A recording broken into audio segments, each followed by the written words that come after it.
Hello, everyone. Welcome to the program. This is Politics Today live on Channels Television. I'm Shonwa Kimaloe in Abuja.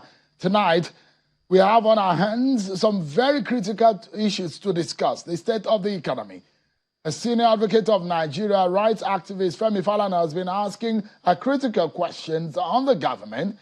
Where are the benefits of the fuel subsidy removal and the fixing of price of commodities? How difficult is it? For those who say that it is an academic exercise, it doesn't have an economic reality on the ground, what does this mean for these senior lawyers who had gone to court or dragged the federal government to obey the judgment of court? We'll be hearing more on this matter tonight. Of course, we'll be knowing what exactly is going on in Gaza. Of course, we'll know that the Israel-Hamas war has caused a lot of escalation, humanitarian crises, where hundreds of people are being killed. How does this affect Nigeria? We'll be speaking with a top government officials of the Hamas government in Gaza tonight. Stay with me, everyone. But first and foremost, let's check out some of your political roundup stories.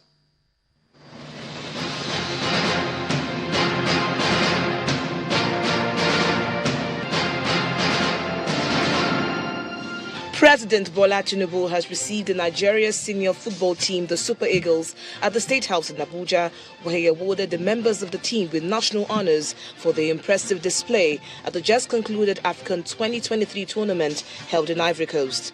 They were also given one flat each and a plot of land in the FCT.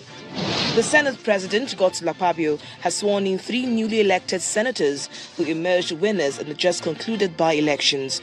Those sworn in during the plenary were Professor Anthony Okore for APC Ebonyi South, Mustapha Musa, APC Yobe East, and Prince Pam Wakon of the ADP for Plateau North. The oath of office was administered to them by the Clerk of the Senate, Mr. Chinedu Akubweze.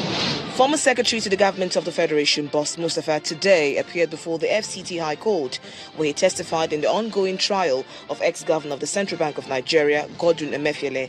Emefiele is standing trial before Justice Muazu on a 20-count amended charge bordering on corrupt practices, conspiracy, criminal breach of trust, forgery, and obtaining by false pretenses to the tune of $6.2 million.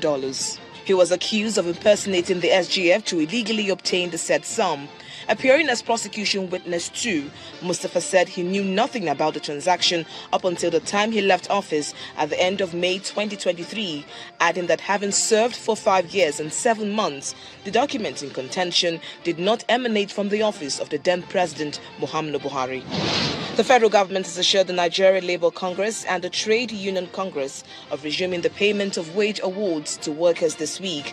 Minister of State, Labour and Employment, Mrs. Nkiruka Onyejocha, gave the assurance in Abuja at a meeting with the leadership of the 2 labour unions, which was centred on their ultimatum to the government on the implementation of the 16-point agreement reached with them on the 2nd of October 2023. Onyejocha also appealed to the labour organisations to withdraw their 14-day ultimatum as government has stepped up efforts to complete the implementation of that agreement. The All Progressives Congress in Edo State is insisting it has not endorsed any preferred aspirant out of the 12 successfully screened before the 8th and 9th of February, ahead of the party's primary scheduled for Saturday, 17th of February.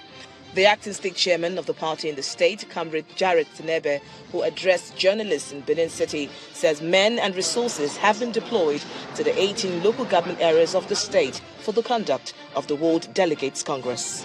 The media office of the former Vice President Atiku Abubakar has asked that the public should henceforth recognize, introduce and define Mr. Dano Bwala by his current vocation and alliance. Mr. Bwala, a lawyer who served in the Atiku Okowa presidential campaign organization as a spokesperson, has recently paid President Bola Tinubu visits both in Abuja and Paris.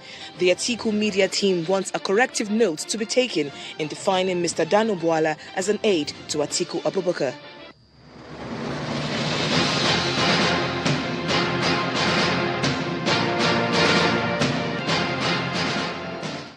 Thank you so much, everyone.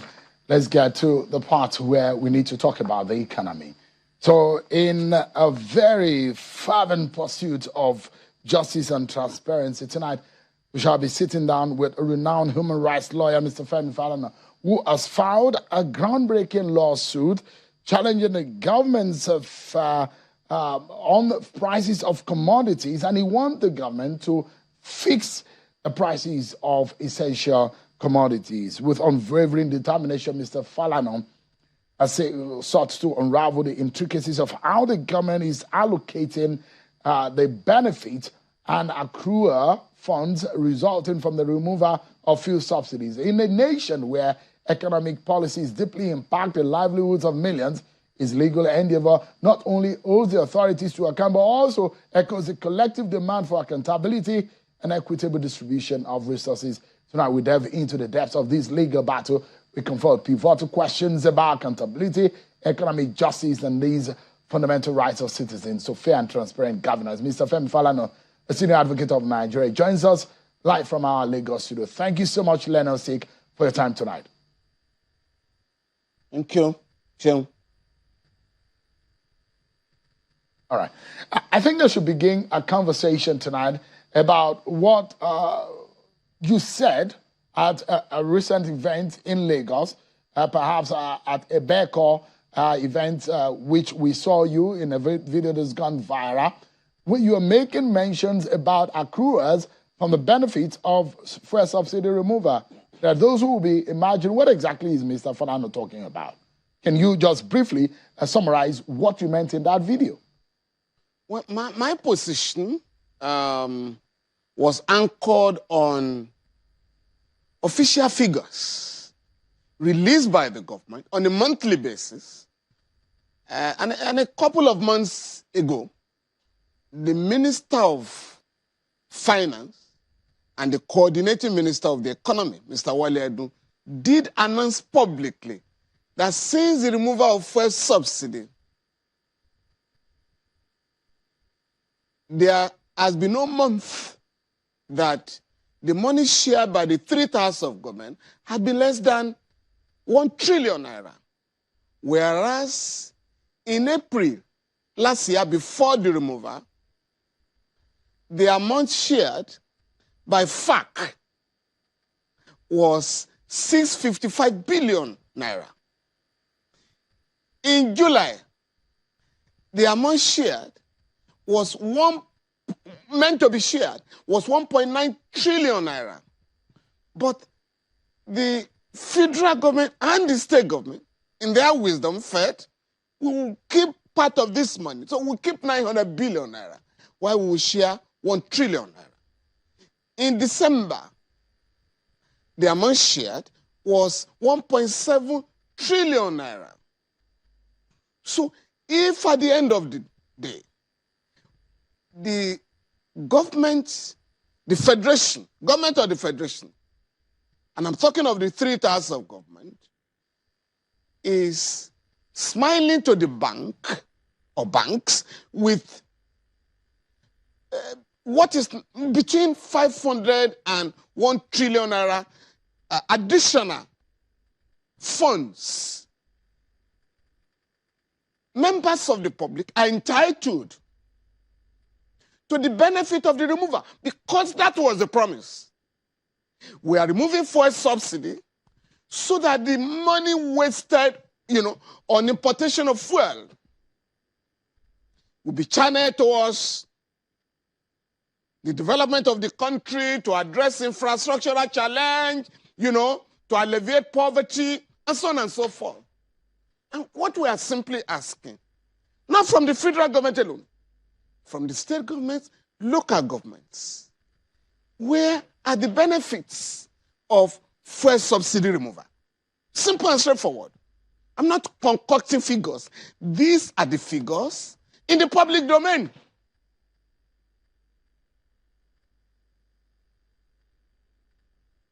But where do we look if to ask for these monies and how it has been spent? Before the removal, if the allocation between 2022 and 2023, if you compare the figures, it seems to there are about 3 trillion naira difference in what accrued or what was shared at FAC, and that those will be asking question, where are these money? Just rightly that you have asked, how do we then be able to ask who of how the money was spent? Who should we be asking? Is it the federal government or the state government or the local government? So I have made my own point based on figures oozing out of power, for the seat of power.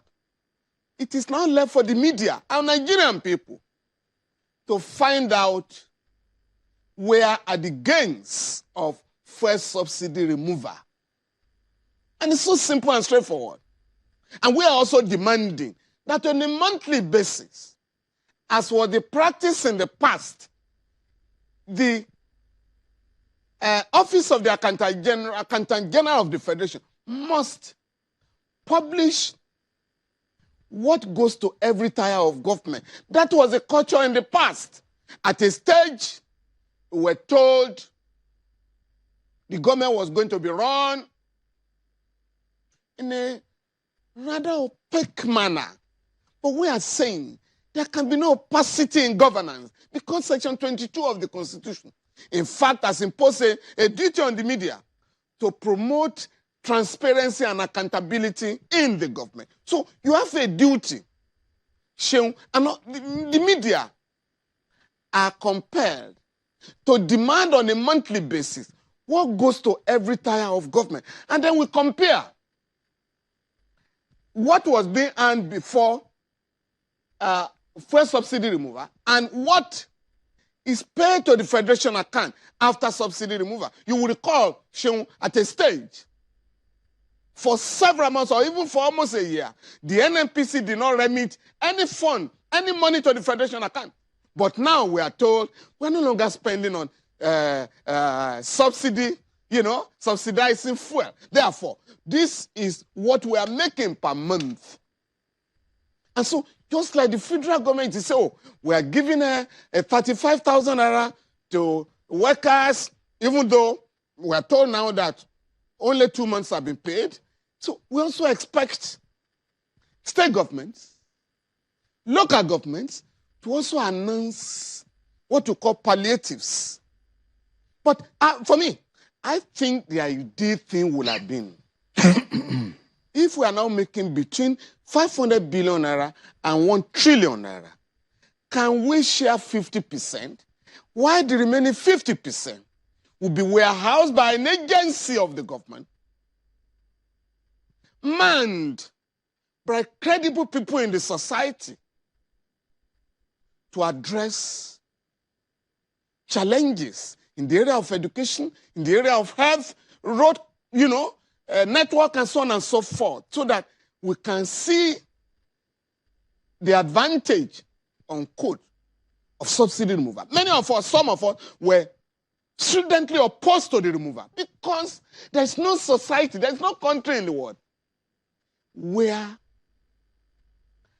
government does not subsidize one product or the other, even in the most advanced capitalist societies. And that is why Nigerians must now begin to ask the government to discard and jettison the deleterious programs and policies of the IMF and World Bank. Because just yesterday, the IMF was asking the government remove fuel subsidy in its entirety and also increase electricity tariff. Whereas the government had told the nation and the IMF and World Bank, come, the political atmosphere in the country is not conducive to electricity tariff because our people are suffering. The government is subsidizing the discourse. Two, again, just last month, the IMF was accusing the British government of not investing enough in education and health. This same agency, these Bretton Woods institutions are asking our government to remove all subsidies and impose a rush of increases on goods and services in our country. So I think these are the issues. This government must Mr. Falana, let me, No, this is very important. The only economic body recognized by the Constitution to advise the president is the National Economic Council, headed by the Vice President. And that body is peopled by the governors, the governor of the central bank, state governors, the governor of the central bank, the minister of finance. So why has that body abdicated its responsibility to the IMF and World Bank? So that is the body that, the majority of them are elected. Yeah. They are serving the people. So you must advise the president what your people are saying, based on what your people are saying, based on their demands. So that is the body that... Are you worried, Mr. Falana? Because, yes. Some of the feelers that, apart from the fact that the IMF, a few days ago, was advising the government that it needs to take away every kind of subsidy, even on electricity and the tariffs there are therein. There are also feelers that the IMF may not even have a total belief in the words of the government of Nigeria in the removal of fuel subsidy, because there are feelers as to the fact that there might be the payment of subsidy on fuel through the back door. Are you worried about that kind of feeling coming from that kind of global entity? You know, the global entity is not a neutral body. It does not give advice in vacuum. It is an ideological battle. These institutions were set up by imperialism, principally to destroy the economies of developing countries. Why they turn the other eye when Western governments are giving subsidies to their people. And I am challenging the IMF here to take interest in the report of the 2020 report of the Auditor General of the Federation, sent to the National Assembly last November. That report is saying that the $3.5 billion, the loan of $3.5 billion taken by Nigeria from the IMF cannot be located. That is what the report is saying. The IMF should be interested in that, because we are required to pay the loan in 4 years, between 2023 and 2027. So the IMF should be interested in that and stop mounting pressure on the government to multiply the hardship of Nigerians. And the government must summon the courage to tell this institution to mind their business and allow our country to be run in the interest of our country. In the interest of Nigerians. Because the Constitution, Section 16, has stipulated that the government of Nigeria shall be under a legal obligation to plan the economy of Nigeria, to run the economy of Nigeria, in order to promote happiness, not sadness, as it is the case now. And this wonderful country has enormous human and natural resources. If well husbanded, we should have no business with poverty. These institutions are not helping the government to recover the looted wealth of the country, hidden in the West, hidden in Western banks and other financial institutions. So all they do is to mount pressure on the government. Thou shalt remove subsidies. Otherwise, your economy will collapse. But the economy of the United Kingdom is not collapsing. So the economy of the United States is not collapsing. Germany and the rest of them that are giving subsidies to their people. Mr. Falana, from what you've said, when we look at it, the Nigerian economy had defied the projections of the IMF against the projections of the Nigerian government about the growth of the economy. And we've seen some growth in the positive direction at some point, which shows that at some point the accuracy of the IMF projections may not be valid. But let me take you to your battle in the courtroom. You are of the opinion that government should fix the price of essential commodities. And I had opportunity to speak with economics economist who has said that Mr. Falana had a social idea, a welfareist idea, a populist idea to go to court to fight this battle, but it may not have a realistic economic implication, or it may not be realistic in the real sense of it. They say that is more or less an academic exercise. Are you worried that that court order may not see the light of day or may not be implemented or be obeyed? Sheung, I can assure you, after the deadline set by the court, we're going to take steps to enforce the judgment. Some of these guys are apostles of neoliberalism. It is only when it comes to the poor that they suddenly realize that a judgment of a court meant to compel the government to be accountable cannot be obeyed. That's what they do. Some of my colleagues, lawyers, have challenged me. I've challenged the judgment. Oh, we are running a capitalist system. It's a free market system. How can you ask the government to control prices? And I said, oh, by the way, Sheung, the Nigerian legal profession is the most regulated in Nigeria. Most regulated. One,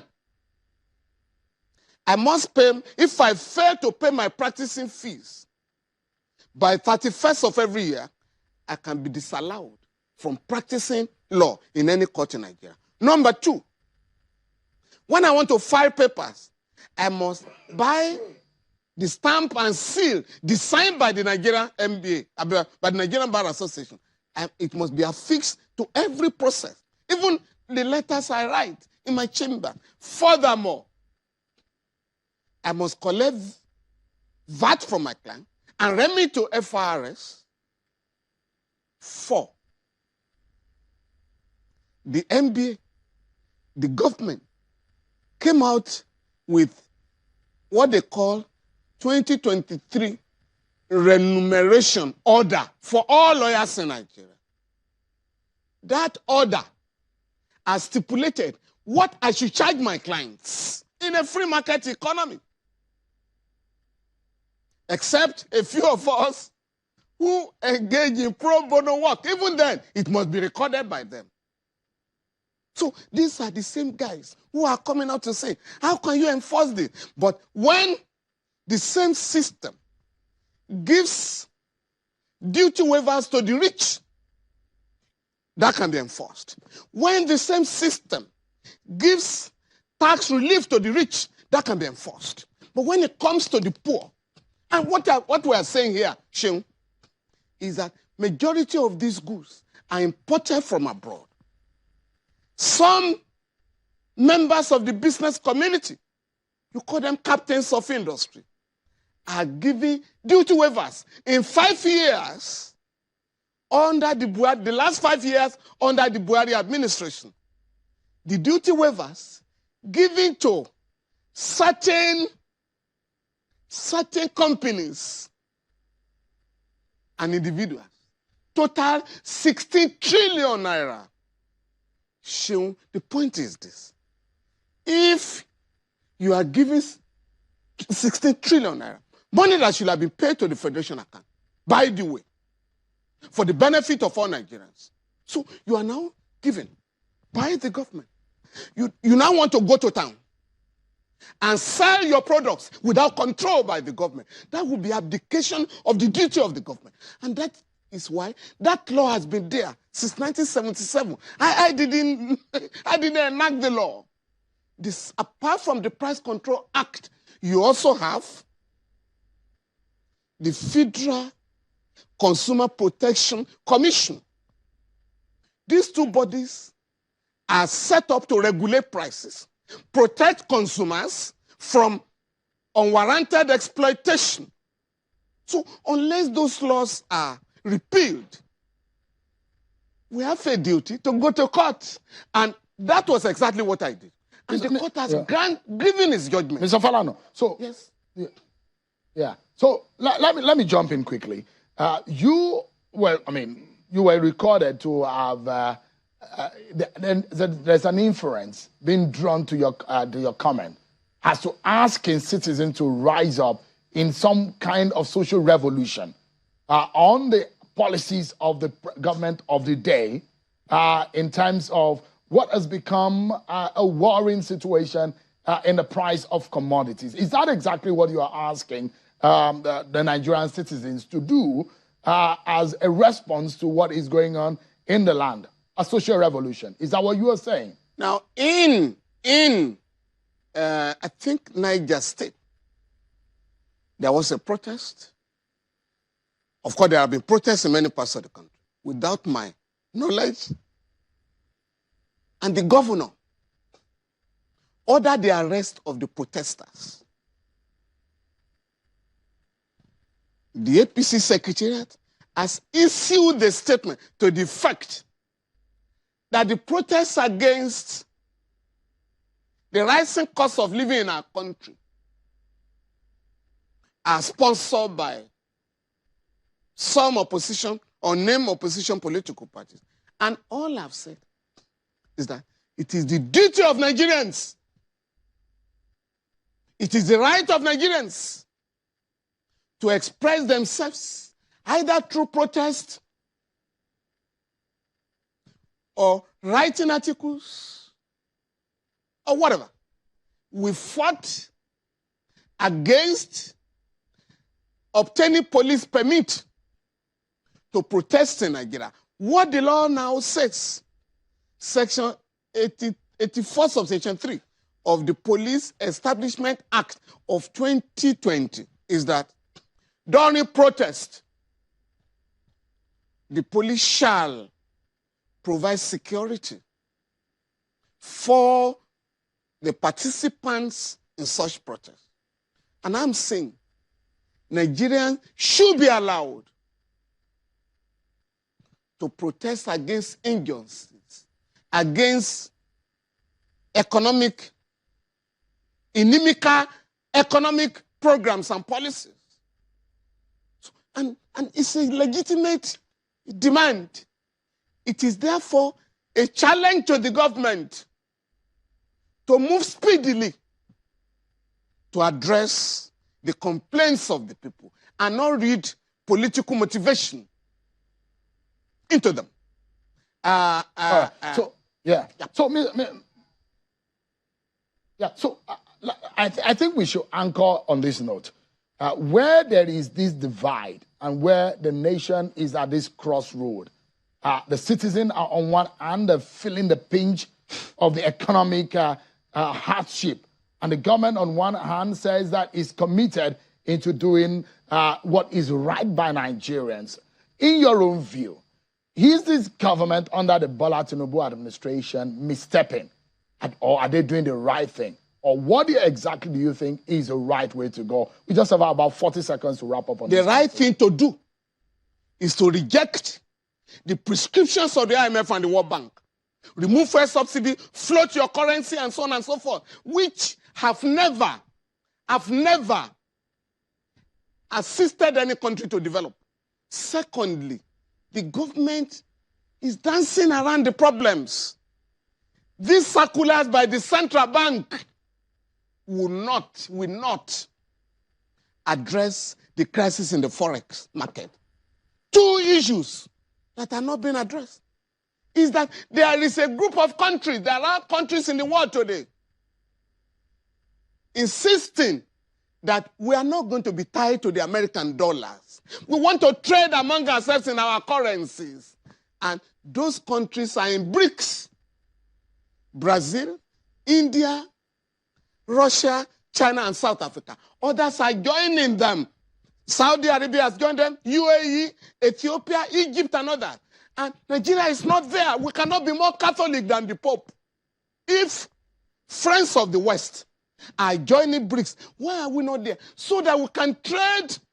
Countries, Nigeria and other countries can trade in their currency. We trade in Naira. The second one, in 2018, Nigeria and China enter into a currency swap agreement for 5 years. And as a government, go back to China and say, please, whereas when we signed that swap agreement in 2018, the volume of trade was in the area of $3 billion or thereabout. Last year, we imported goods worth $22 billion from China, even though we only exported goods of about $1.6 billion. Now, we should tell the Chinese, please, we need to increase, because that agreement will expire in July. We need to renew the agreement. We need to renegotiate the agreement. And then the final one, Seun, is remittances. It's about $25 billion. Where are the remittances? In 2017, I had to drag Mr. Godwin Emefiele to the EFCC when he said only $2.6 billion was coming to Nigeria. He said no. And what did he do then? Is to ask you, if you have sent some money from abroad, you have to go and collect naira. So the dollar component stayed abroad. And I said, no, this is fraudulent. And the EFCC said, Mr. Emefiele, if you insist, this lawyer is insisting that we should, suggesting that we should charge you for money laundering. And at the end of the day, the central bank said, no, please collect your money in the currency to which it was sent, so that you can take it, either you keep it in your domiciliary account or you change it. The central bank is almost reversing that position. So at the end of the day, the remittances will not come to Nigeria, but will stay abroad. So these are what you may call liberal policies. If I had my way, my own radical policy would be that I will sell Nigeria gas and crude oil in naira. Let those who want to buy our product look for naira. And that is how to promote your currency. But this business of everybody looking for dollars, Mr. Falano, even to pay school fees, you look for dollars. To rent houses, to sell houses, you collect dollars. It doesn't happen unless you dollarize your economy. So these are the issues the government will have to address Mr. Falano, for us to come out of this economic doldrum. Thank you, Jim. Human rights activist, senior advocate of Nigeria, Mr. Femi Falano. Thank you so much for your thoughts there. My pleasure. Thank you. Thank you. Thank you. Thank you. The Duchess International Hospital opened its doors in October 2021.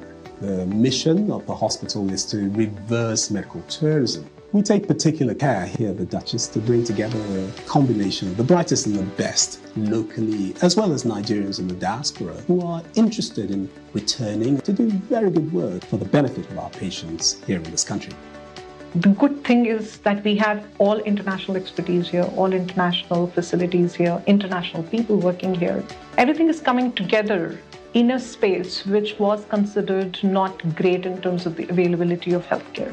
Access Bank, of course, has been able to provide us with a robust range of products and services that has enabled us to deliver that standard and quality of healthcare that is integral to our mission as an organization.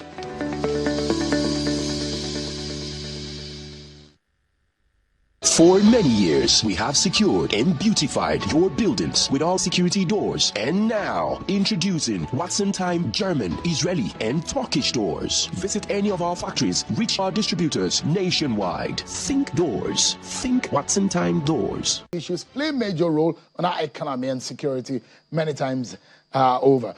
Well, as the world watches with bated breath, we delve into the heart of one of the most pressing conflicts of our time today. We're speaking with a key figure in the Hamas government, shedding light on their perspective amidst the Israel-Hamas war. In the midst of relentless violence and political turmoil, our aim is not just to understand, but to empathize with the complex narratives and aspirations that define this conflict. Our guest representing the Hamas government in Gaza offers a unique insight into the struggles, motivations, and aspirations of our people living under siege as we navigate through the intricacies of this conflict. Let us set aside preconceptions and engage in a dialogue that transcends borders and biases and religion. I'm being joined tonight by Dr. Ghazi Ahmad. He's a senior Hamas leader who serves as Minister of Social Development in the Hamas government of Gaza. Thank you so much, Dr. Ahmad, for joining us tonight. You're welcome. Give us a brief understanding of your own assessment of the situation as it is today? First of all, I think the situation in Gaza is very catastrophic. It is very hard because we lost a lot of people. For small statistics, we lost about 3,000 innocent people, about 13,000 children were killed, about 10,000 women were killed. We have also, they destroyed hospitals, bakeries, schools, universities. They killed more than 127 journalists, about 166 of the medical staff, and about 112 of the United Nations staff in Gaza Strip. I think this gives you kind of image for what's the atrocities done in Gaza Strip by the Israeli occupation. And this is a population of about 2 million people, isn't it? Yes, in addition to displace about 1.5 million from the north to the south, they destroyed more than 260,000 homes in Gaza. It's about 50 to 60,000 of homes of the people. So I think that this is the bigger crime of Israel in Gaza, that they are killing civilians, innocent people. They bring the towers on the heads of people while they are sleeping. I can say about 7,000 families were deleted entirely from the civil quarter. The father, the mother, sons, children, everything. Are you getting help, humanitarian help, aid from the United Nations? And I think that Israel is fighting against three weapons. First of all, killing and mass destruction. Second point, by preventing of the medical care for the injured people. Second point, this is very, very dangerous, is the starvation. They prevent the reaching of the assistance to the people, especially in the north of Gaza, and they put more restrictions on the trucks of the assistance to reach Gaza. So I think there is big problem, big dilemma in the world. Because of this, I think that Israel was brought to the ICJ in order to accuse them with a genocide against our people. These people are inhuman. They are fighting against the Palestinian people, against our identity, against our existence. You know, I just wanted to tell you something. The source of this point is occupation. We as Palestinians, we lived under the occupation for 75 years. We were suffering from all kinds of oppression and killing, assassination, taking our lands, building settlements. I think that some international organization like Amnesty accused Israel to be apartheid, United Nations, Red Cross, all these international accusations accuse Israel with committing crimes against our people. How do we can explain that they kill about 13,000 children? I mean, that those who will want to find out why Hamas did what it did late last year, which was a beginning of this escalation of violence. What was behind the minds of Hamas when the leaders and when they did the attack on Israel? Look, I want to deal with something because we as Palestinians, we are under the occupation. And you mean what is the means? What is the means of the occupation? Killing, assassination, that you lose everything. You lose identity, your passport, your freedom, your independence. You lose everything. We couldn't, for example, I am in Gaza, I'm living in Gaza. You cannot go without permission of Israel. Israel controls the borders, controls sea, controls land, controls air. You could not export and import. We live in very hard circumstances. For some years now, there are restrictions from the Egyptian border, yes, from inflow of food for some years now on the side of Israel too. But they go to the Israeli checkpoints, and sometimes they put some restriction for the trucks, and they prevent some people, and prevent Osama trucks, and prevent Osama trucks to go to the Gaza north. You know that in Gaza, in the north of Gaza, we are suffering from starvation. Some people died because of the starvation. And I think there are some calls and appeals from United Nations, from some humanitarian organization, ask Israel, even from the American, to allow for the trucks to assist. As a leader in Hamas government in Gaza, I'm asking, what was in the mind when the Hamas attacked Israel? What was the thinking? I want to tell you something. You know, and the abduction. The history did not start on the October 7th. You know, before that, if you go back to the history, all Palestinian faction, all Palestinian people fought against the occupation because we want to get rid of the occupation. We want to live in peace and security and stability. So since 1948, we were fighting against the occupation. But I tell you what is the accurate reason for October 7. You know, before that, Israel committed many crimes, especially in Al-Aqsa Mosque. When they're storming Al-Aqsa Mosque day after day, they bring the radical Jews inside the Al-Aqsa Mosque, provocation for the Muslims, abusing the Muslim, preventing them from the prayer inside the Al-Aqsa Mosque.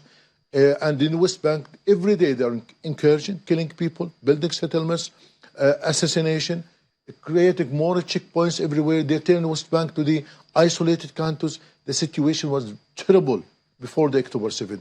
And I think we have some connection with some mediators like Egyptians and Qatari and United Nations, and we explained to them that you have to ask Israel to stop their violation against our people. But there is something that's very important. You know, we have two tracks, either the peaceful track or the violent track. You know that the Palestinian Authority, they spent 30 years in peaceful negotiation with Israel, talks and agreement and everything, but they got big zero after 30 years of negotiation. Because we think that Israel is not ready, is not interested to give the Palestinians the opportunity to establish their state. Why? Why the Israel build settlements inside the Palestinian territories? In despite the Security Council, United Nations say that 67 borders belong to the Palestinians. It is occupied territories. Why you bring Jews to live inside the Palestinian territories? Why you build settlements inside the Palestinian territories? Why you are killing Palestinians in the West Bank? This is the problem of the situation. Just one. We as a Palestinians, we are the victims of the occupation. So it is our legal right to fight against them. As people everywhere. So the justification is because of the justification of the attack. The continuous violation against our people. But does Hamas regret that attack, staging that attack on Israel? Why you regret to attack Israel? So there's no regret on that attack of last year? All the time they are killing us. They're destroying us. They're killing our children. They're taking our lands. I think we waited for 75 years that the world should take some steps in order to help the Palestinians. You know why the world, for example, they impose sanctions on Sudan, in Libya, in Iraq, in Syria, and everywhere. Why they don't impose sanctions on Israel? Israel all the time, they believe that we are above of law, above of the international law. We are supported by United States. No one can count Israel. No one can stop Israel. We can kill the Palestinians. We can take their lands. We can prevent them from the praying in Al-Aqsa Mosque. They're doing all kinds of crimes against our people. No one stopped them. Because of this, I think that the only option for us now to stop the arrogance of Israel and the atrocities of Israel is to attack Do you them. still have some of those abducted in that attack with Hamas? Are they still in Gaza, or where are they? Look, I want to tell you something. This operation in October 7, it is a military operation. It was directed to the military purposes. We never plan or have intention to direct this operation to the civilians, because we as the Muslims, we believe that we should not harm the civilians. And you know, from the first day of the operation, the head of the Gassam Brigade, Muhammad Naif, declared to the fighters, avoid the children, avoid women, avoid the elders, avoid sick people, don't touch them. And you know, when these hostages were taken to Gaza from some people, we give him all kinds of dignity and shelter and protection. No one hurt them. But if you look to about 7,000 prisoners in the Israeli jails, every day they are under oppression, under targeting, under humiliation, under killing, under... Many people died in the Israeli prisons. Dr. Ahmad, is there a defense to the accusation that Hamas is using civilians and children as shield in this war? We never use it. There is one proof. There is no one proof. One proof that Hamas used children. We use our children. These abducted persons from Israel in that attack, where are they? No, all the time there is Dr. Ahmad, a lot of allegations. Those that have been abducted in that last year attack, where are they? Are they still on Gaza's soil? They are on Gaza, yes. And are you hoping to release them to Israel? And we are ready to make kind of exchange and return him back to Israel. What will be the terms of exchange? But we want to free our prisoners. We have about 7,000 prisoners. Some of them spent 40 years, 30 years, 25 years in the Israeli jail. Why? They spent this is long time inside Israel. We want to free our prisoners. So I think that we are ready now to have a complete swap or exchange. And I think now we have... So if Israel is ready to release your prisoners, you are ready to release those abducted? Yes. Is that what you are dangling for peace sake? No, I think now that's our goal now, is to stop the war in Gaza. It is not war between Hamas and Israel. It is a war in Gaza Strip. Okay, if it is a kind of war, you have to respect the regulation of the war. That militaries against militaries, but when Israel poured their retaliation on the civilians and killing civilians, you know, about more than 95% of the victims are civilians. I don't know why the world is keeping silent for such atrocities in Gaza. So you blame the United States? You blame some power, some world powers. Yes, You blame the United Nations as though they are indulging Israel. Is that what you're saying? The United States support Israel with weapons and killing the Palestinians with American weapons. Yes, this is a truth. This is a genocide accusation. Yes, the genocide. Yes, all the time we accuse United States that they are partner of the crimes against our people, because I think they open a bridge for Israel, for money, for weapons, for massive support for them, and I think they are keeping silent for the crimes of the Israel in the Israeli territories. Is Hamas seeking the extermination of Israel? Is that a target? Is that a goal? Look, I want to tell you something. If someone enter your home and, rape your wife, kill your children, destroy your homes, take all your money, what do you expect from yourself to do that? For 70 years, the Israeli occupation is committing crimes against our people, killing everything. And for example, in Gaza, my father killed by the Israelis, my uncle killed by the Israelis. I spent 5 years in the prison. My mother was shot by Israel. My home was destroyed completely. What do you expect from the Palestinians? So if you have the opportunity, you will take out Israel. Look, we want to end the occupation. We want to be free. We want to establish our state. Why Israel all the time insisting now to occupy the West Bank and Gaza and Jerusalem? Why? Why the world they don't put pressure on Israel to tell him, please go out of the Palestinian territories, give him a chance to establish their state? Why they bring Jews from all over the world, from Russia, from America, from France, to live in Palestine? Because they are Jews? This is unjust. This is not fair. If there is one thing that will gladden the heart of Hamas and his government, what would that be? Is it to take out Israel totally out of existence? Look, I think that, as we said, we want, as Hamas, our goal is to free Palestine, is to establish our state. It is our right. You know that we have 7 million Palestinians scattered all over the world. This is the right of return for the Palestinians. Palestine belongs to the Palestinians. And it is our right that Palestinians live in Palestine. Why Israel, as I said, that they bring the Jews from all over, because they are Jews, bring them to live in Palestine? Okay, I want to do something. We as Muslims, we spent 5 centuries in Spain, but we don't say that Spain belongs to the Muslims now. Why now Israel say that Jews is open for anyone to come, despite that he French nationality and has American nationality and has a British nationality and has Russian nationality? Why would they bring them and put him in the Palestinian territories? Dr. Ahmad, let me ask you, are you worried about the designation of Hamas as a terrorist organization? There is one proof that Hamas used terrorism in any way. We just focus in the occupation. We never use military action against American, against Jews, against Christians. We never. Hamas is a humanitarian organization, liberation organization. We are not ISIS. There is a question. There is a question on the funding and the activities of Hamas. We are not ISIS. We are not Qaeda. We are not a terrorist organization. We are just fighting for the liberation of the Palestinian people. That's all. But you're a militant group? And in the same time... Are you a militant group, Dr. Ahmad? Me? The Hamas. Hamas, we have militant wings, that's right. We have Qassam brigades, which are militant...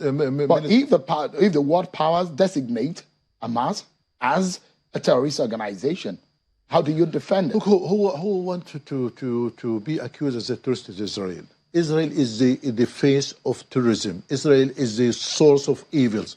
Israel is the face of all kinds of atrocities in this region.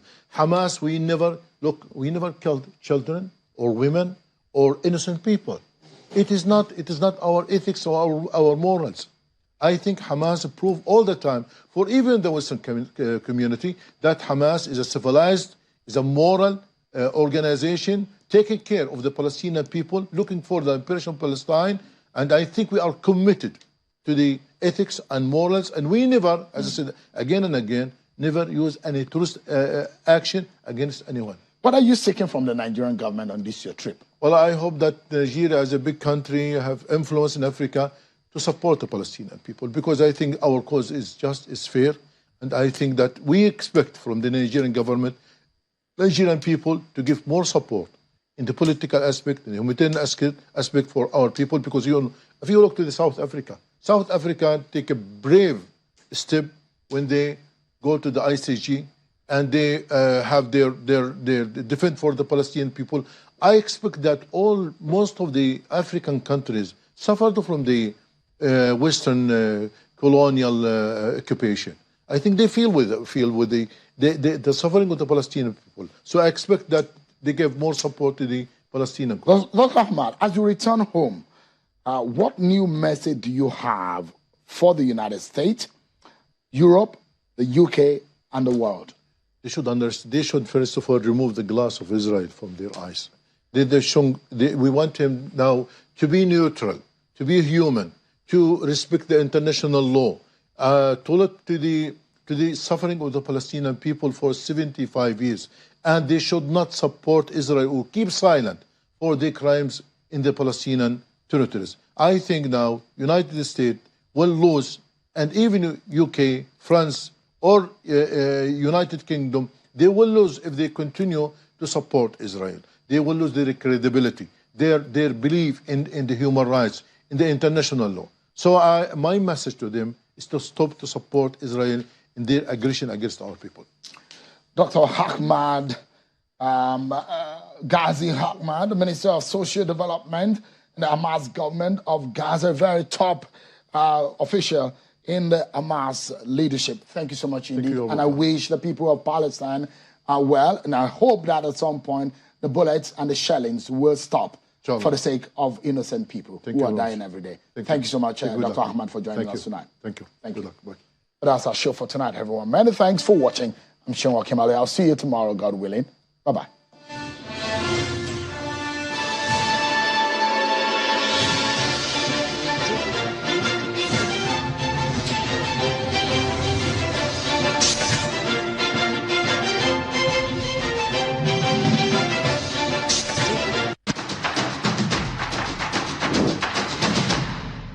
Welcome to Democracy 101 in 5.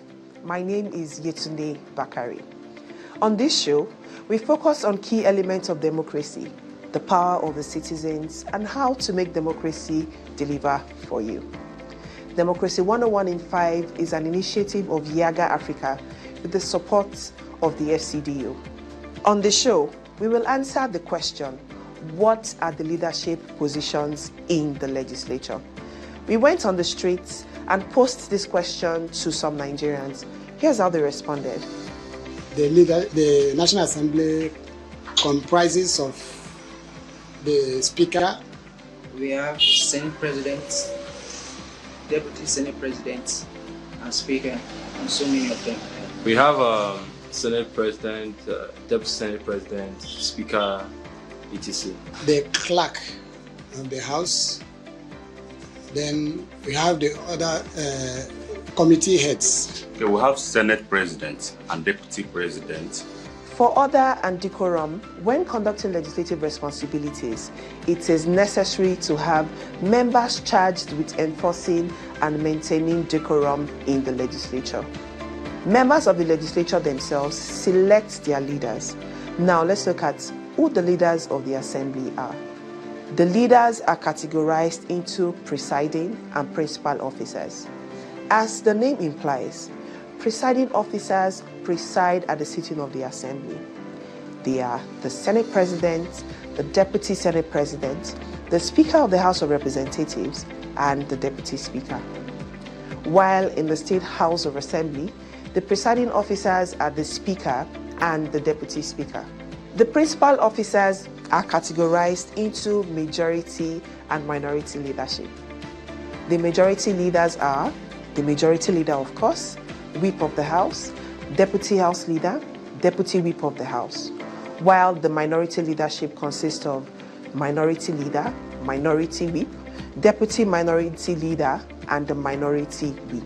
The majority leaders are nominated from among members of the majority party in the Assembly, while minority leaders are nominated from members of the minority parties in the Assembly. Let's look at their roles. The President of the Senate is the Chairman of the National Assembly and the presiding officer of the Senate. while the Deputy Senate President carries out the functions of the Senate President in his or her absence.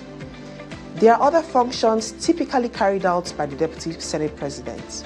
For instance, he or she chairs the Constitution Review Committee of the Senate. This also applies in the House of Representatives. The Majority Leader is the leader of the House, elected by members of the Majority Party. His or her roles include serving as a spokesperson for the majority, leading the business of the House, managing the legislative schedule, and liaising with various committee chairmen. The Chief Whip is elected to maintain the order and decorum of the House and also discipline among members, while the Minority Leader is elected by members of the minority party, and his or her role is to represent their interest and maintain discipline among them. The administrative structure, also known as the bureaucracy of the Assembly, is headed by the Clerk to the National Assembly, who is the Chief Administrative and Accounting Officer.